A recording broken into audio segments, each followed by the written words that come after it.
February 2026. Iranian General Amir Ali Hajizadeh, commander of the Aerospace Force of the Islamic Revolutionary Guard Corps, appears on Iran's state-run Press TV and declares, quote, "Zero." The cable news network plays it for 30 seconds, then switches to a fresh Hollywood celebrity scandal. And that's a shame, because this isn't just a threat from Tehran. It's an invoice.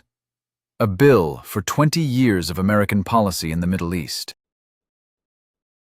And it won't be Pentagon generals in their comfy chairs who pay it, but you, at the nearest gas station in your suburb. For 10 years, I've been poring over Pentagon and State Department reports.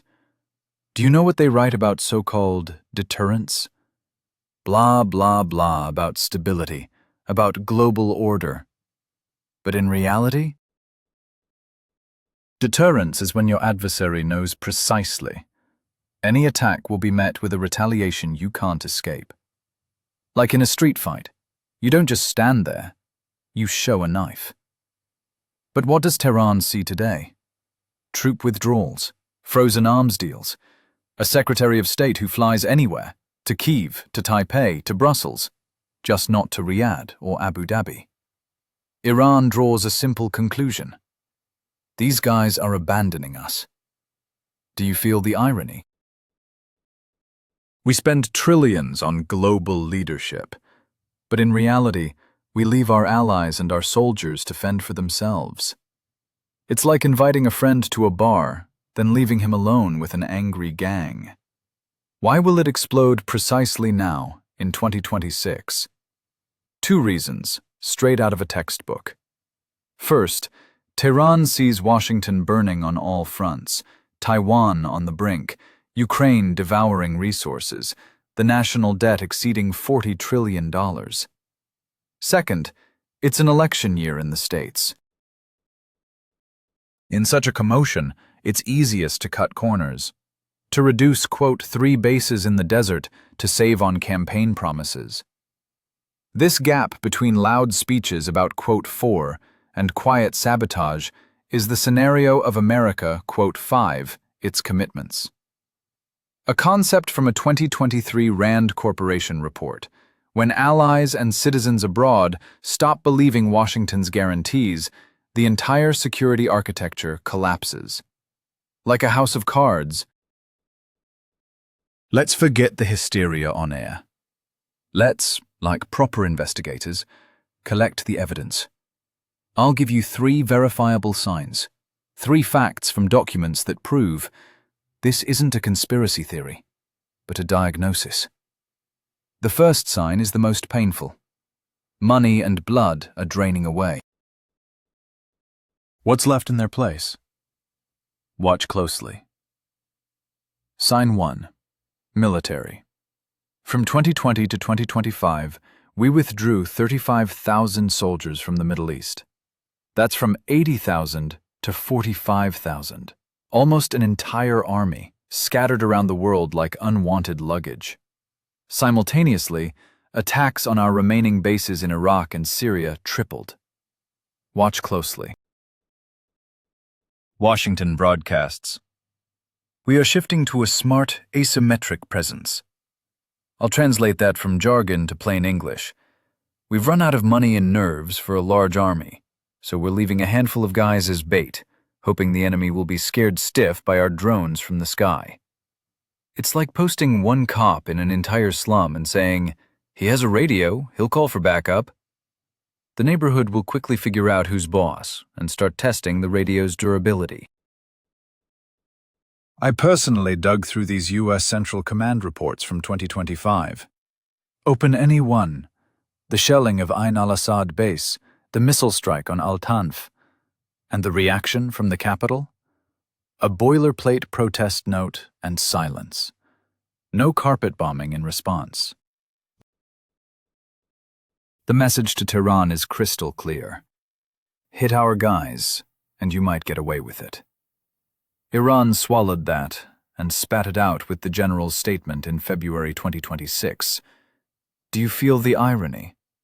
We ourselves are writing the script for their boldness. And for you, in Kansas or Ohio.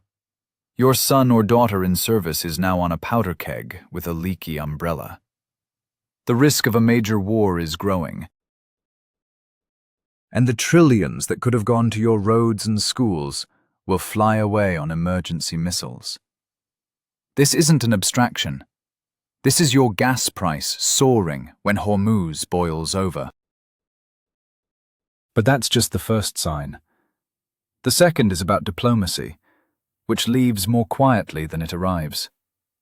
Sign 2. Diplomatic. Watch closely.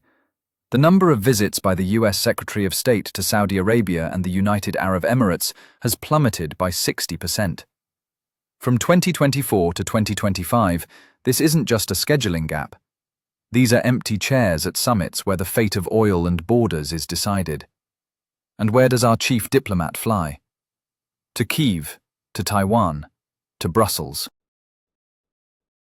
Allies in the Persian Gulf sit and look at the calendar. Where are the Americans? We're here, and they're in another hemisphere. I myself delved into the State Department archives. 10 years ago, such visits were like clockwork.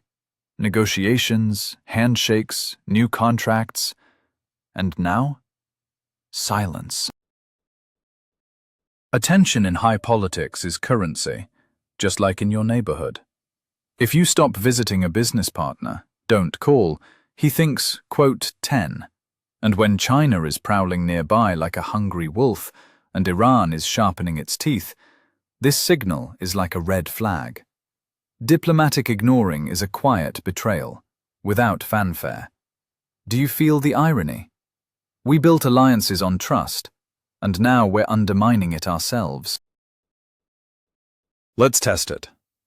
Open a search engine. Quote 11. You'll get a couple of dry reports, if you're lucky. Now enter quote 12. Boom. Photos on all Arab websites. The Chinese leader signing billions of dollars in agreements, smiling with princes. Dozens of deals on oil, technology, security. An American visit? One line at the end of a bulletin. The battlefield isn't just sand dunes. It's the front pages of newspapers, headlines in Doha and Abu Dhabi. And we're losing there. I thought it was a coincidence, until I saw the statistics. Our visits have halved compared to 2021. No, folks, that's not a mistake. That's a strategy, or the lack thereof. And what does this mean for you, in Ohio or Texas? Allies are nervous and looking for other patrons. Saudi Arabia is making defense pacts with Beijing. The United Arab Emirates are withdrawing their troops from our coalitions to avoid unnecessary risk. The security architecture, built over 50 years, is cracking at the seams. The region is sliding into an arms race. Everyone is buying missiles because they don't trust Washington. And when it blows up, through the Strait of Hormuz, where 20% of the world's oil flows like veins, your gas in the tank will rise by $1.50 per gallon in a week. Economists at Goldman Sachs write, one incident and prices will jump by $30 to $40 a barrel. Your taxes, your oil jobs, all at risk. This isn't distant geopolitics. This is your wallet. But that's just the beginning. And now, the cherry on top. The third sign, the most cynical. About money. Or rather, about how our billions are flowing to enemies. Ready to dig deeper? Ready? Sign 3, economic. The United States Congress froze the sale of advanced F-35 fighter jets and MQ-9 attack drones to Saudi Arabia. The reason? Human rights concerns. Sounds noble, like something out of a Hollywood superhero movie. But watch closely. Here's the scheme of deception, step by step. First, we refuse to sell weapons to old allies like Saudi Arabia. They have plenty of petrodollars and a burning need for defense. Remember Iranian missiles on target. Second, China winks, quote 13. Third, Saudi Arabia pays Beijing over $20 billion. Fourth, China, which has been buying Iranian oil and maintains a strategic alliance with Tehran, is flush with profit. Fifth, some of that money indirectly flows into Iran's missile program. Brilliant, right? Our sanctions against allies are feeding the enemy's army. Do you feel the irony? This is brazen. Your taxes are going to bullets that could be fired at you. Let's do the math. One regiment of F-35 fighters is about $10 billion for American industry. Thousands of jobs in Texas, California, Ohio. Cancel the deal, those $10 billion flow to China. China inflates its military budget. And technology? It leaks to Iran through old channels. Question: whose factories are idle? Whose army have we strengthened? Our jobs are dead, and Iranian General Hajizadeh is already sharpening his missiles. This isn't politics. This is suicide, signed by Congress. Imagine, you're afraid your son will wreck your car, so you sell it to a neighbor who teaches the kid to drive drunk. That's what this quote 15 is like. The Iranian missile boss should send flowers to Washington. Their arms blockade is his best sponsor. And you? Your gas gets more expensive, and your security melts away. Checkmate, gentlemen. But this isn't the end of the puzzle. Let's put it all together in the finale. All right, hold on. Let's put the puzzle together. We're withdrawing troops. 35,000 soldiers have left the Middle East. We're not sending diplomats. Visits to Saudi Arabia and the United Arab Emirates have plummeted by 60%. We're not selling weapons to allies. Deals for fighter jets and drones are frozen, and $20 billion are flowing to China. And then they wonder why Iranian General Hajizadeh feels like the king of the jungle, and gas prices in the Strait of Hormuz are creeping up, threatening to jump by $30 to $40 a barrel. These aren't random blunders. This is a system. A system called responsibility shredding, where the elite in Washington cuts the budget and you pay the bills. And here's what adds spice. The words of a former senior analyst from the Defense Intelligence Agency, a man who for 12 years delved into the same reports as I did. He said in February 2026, quote 17, "This isn't my conjecture. This is a voice from inside the machine, from the Pentagon, from intelligence. Surrender on an installment plan. Do you feel the irony? Your taxpayer dollar, which should protect you, is now feeding the wolf. And now about you. Your security, your economy, the future of your children, everything hangs by a thread from these developments. If you swallow fairy tales about isolating Iran, while we ourselves give them carte blanche, you've already lost. Imagine one incident in the Strait of Hormuz, and gas at your pump in the South or Midwest will jump by $1.50 per gallon. 20% of the world's oil. That's no joke. That's your wallet, your heating bills, your job at the auto repair shop or factory.